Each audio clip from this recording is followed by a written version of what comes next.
Every time she tries to fall asleep, she hears either the lady's voice or the other voice that came from the lady. So the nurse decides to check on the patient before she goes home, but she finds that she's already been sedated again. And she met the lady's husband, and he tried to convince her that he was not the monster and that there was something mentally wrong with his wife. He was a completely different person, and something had to have happened to her. So at this point, she goes home, but she cannot fall asleep. She tries everything, and she has a meticulous sleep routine. She works the graveyard shift. Every time she tries to sleep, she sees the lady's face. She tries everything she could to sleep, and she doesn't know if it's the combination of things or the fact that she just went through something kind of traumatic. But either way, when she finally falls asleep, she has trouble waking up. She's aware that she's dreaming, but she still cannot wake up. So she goes back to work the next night, and guess what? The lady is still there. The hospital was supposed to transfer her to like a mental hospital, but every time they tried, something would go wrong. They lost paperwork, they had power outages. They said a fire alarm went off in the records department. Was working overnight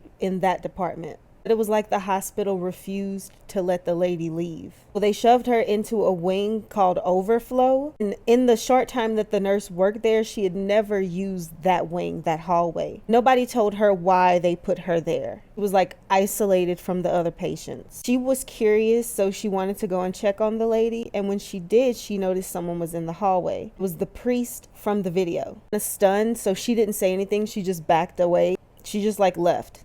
The next night was the same thing, only the priest was standing outside the door. On the fourth night of this lady being in this hospital, and she wasn't technically admitted into that hospital. But that night when the nurse came in, something was different. There were a lot of men in suits, family, crying in the lobby. Suits pulled her into an office, asking a ton of questions about the couple. Asked what she saw, what she observed, what the husband said to her, what he showed her on the phone, what the woman said to her, everything.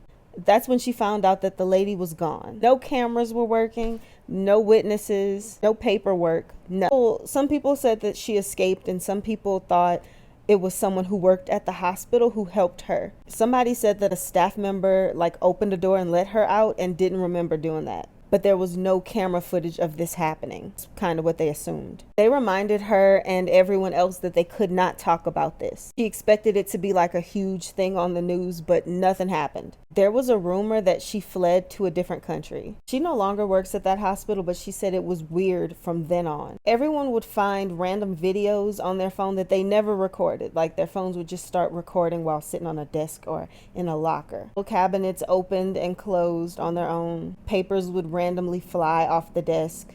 Very specific